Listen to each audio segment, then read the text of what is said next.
Sejak Prabowo Subianto menjabat sebagai presiden, yang ramai dibahas apakah arah kebijakan pemerintahannya benar-benar mengurangi pengaruh oligarki atau hanya menghadirkan wajah baru dalam politik Indonesia. Ketika kelompok yang memiliki kekuatan ekonomi dan politik mempunyai pengaruh besar terhadap kebijakan negara. Namun, apakah arah pemerintahan saat ini menunjukkan perubahan?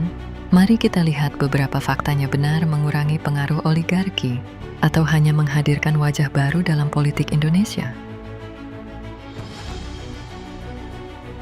Sebagian pendukung pemerintahan menilai ada sejumlah kebijakan yang menunjukkan keinginan memperkuat peran negara dalam mengelola sumber daya dan mendorong pemerataan ekonomi. Mereka juga menyoroti upaya hilirisasi industri, ketahanan pangan, dan program-program sosial sebagai langkah yang bertujuan meningkatkan kesejahteraan masyarakat.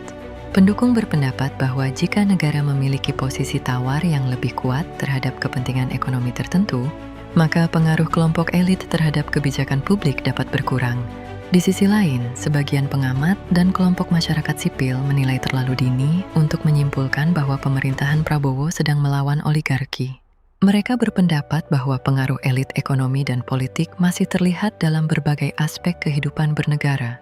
Kritik yang sering muncul mencakup hubungan erat antara dunia usaha dan politik, komposisi koalisi pemerintahan yang sangat luas, serta pertanyaan mengenai sejauh mana proses pengambilan kebijakan benar-benar bebas dari kepentingan kelompok tertentu. Pandangan ini menunjukkan bahwa istilah melawan oligarki masih menjadi bahan perdebatan, bukan sesuatu yang udah menjadi kesimpulan. Menilai apakah suatu pemerintahan benar-benar mengurangi pengaruh oligarki tidak cukup hanya melihat pidato atau pernyataan politik. Penilaian tersebut perlu didasarkan pada pelaksanaan kebijakan, transparansi, penegakan hukum, persaingan usaha yang sehat, serta dampaknya terhadap masyarakat dalam jangka waktu yang lebih panjang. Karena itu, jawaban atas pertanyaan apakah Prabowo melawan oligarki masih bergantung pada bagaimana kebijakan-kebijakan pemerintah diterapkan dan dievaluasi dari waktu ke waktu. Bagaimana menurut kalian?